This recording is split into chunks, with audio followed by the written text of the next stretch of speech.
Et ce matin, vous nous parlez d'une institution, Bertrand. Oui, Daphné, une institution niçoise. Et non, il ne s'agit ni de Denise Fabre, ni d'Eva Rock, mais du quartier latin, l'emblématique, que dis-je, la mythique librairie de Nice. Elle a ouvert en 1938. À l'époque, elle s'appelait Librairie Générale des Écoles. C'est l'une des plus anciennes de la ville. Tous les étudiants niçois dont j'ai fait partie. Et les pas niçois, parce que moi je connais. Eh ben oui, mais c'est tout à votre honneur. Voilà. Ariel connaît toute la France. Mais bien sûr. Donc, tous les étudiants niçois s'y sont rendus au moins une fois, et pas que les niçois, pour s'y fournir en bouquins, car le quartier latin est la référence en la matière, avec plus de 10 000 ouvrages dans des domaines très variés, qui vont des livres scolaires aux romans, en passant par les dictionnaires de langues exotiques. C'est d'ailleurs... les exotiques, c'est moins fréquent, mais on en trouve. C'est vrai, il y en a aussi. Et c'est d'ailleurs là-bas que j'y ai acheté mes tout premiers livres à 6 ans. C'était les Rougon-Macquart de Zola. Il nous a placé son pipeau. Et à 7 ans, c'était Kierkegaard. C'était des Tom Tom et Nana. Voilà. Mais revenons au sujet. Demain, une page de l'histoire de Nice va se tourner. Bonjour, vous avez atteint la librairie Quartier Latin. La librairie fermera définitivement fin janvier 2018. Eh oui, ça c'était le répondeur de la librairie. Après 80 ans d'activité, la librairie qui ferme, c'est déprimant, c'est horrible.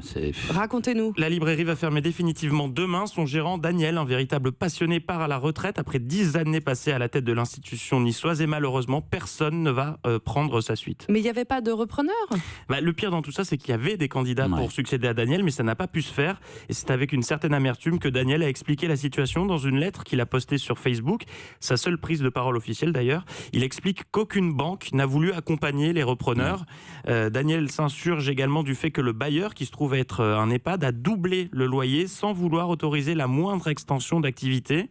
Il est également très remonté contre les éditeurs-distributeurs, ces messieurs de Saint-Germain-des-Prés, comme il les surnomme, qui accordent aux libraires 1/10 de la marge que prennent les opticiens ou les vendeurs de fringues, je le cite. Ouais. Et enfin, il s'en prend à Jack Lang, qui, alors qu'il était ministre de la Culture, avait instauré les livres à prix unique, décidément, pardon.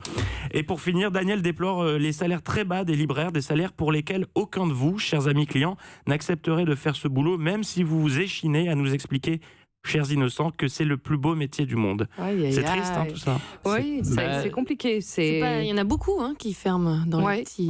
Alors en plus, la Nice, c'est une grande ville, mais dans les plus petites villes... Non, mais c'est évidemment, enfin, je veux dire, il y a des distributeurs de livres par Internet qui écrasent tout le monde et qui donnent les choses les plus disponibles universellement et dans les 24 heures. Bon là, c'est d'une logique implacable, mais il faut que les gens sachent ce dont ils ont envie. Il faut des librairies, il faut des libraires. Et il faut les soutenir, donc ça ferme demain, le quartier latin, définitivement. Donc si vous êtes dans le coin, si vous êtes à Nice, je vous invite à y aller, à vous rendre, ça vaut le coup. Vous allez parler à un vrai passionné qui s'appelle Daniel, et s'il nous écoute, on le soutient. On embrasse évidemment Daniel, et on termine avec une info bonus, Bertrand. Oui, avec, et je m'y engage, aucune faute d'articulation jusqu'à la fin du papier. C'est dimanche, se tenait à Paris la 91e édition du 6 disques, la plus grande convention de disques de collection en France. Et parmi tous les vendeurs présents, c'est un Belge qui s'est fait remarquer, fan de Johnny. Il a mis en vente plus de 1000 objets concernant le chanteur, et parmi les pépites, un vinyle datant de 1966 sur lequel Johnny chante en turc.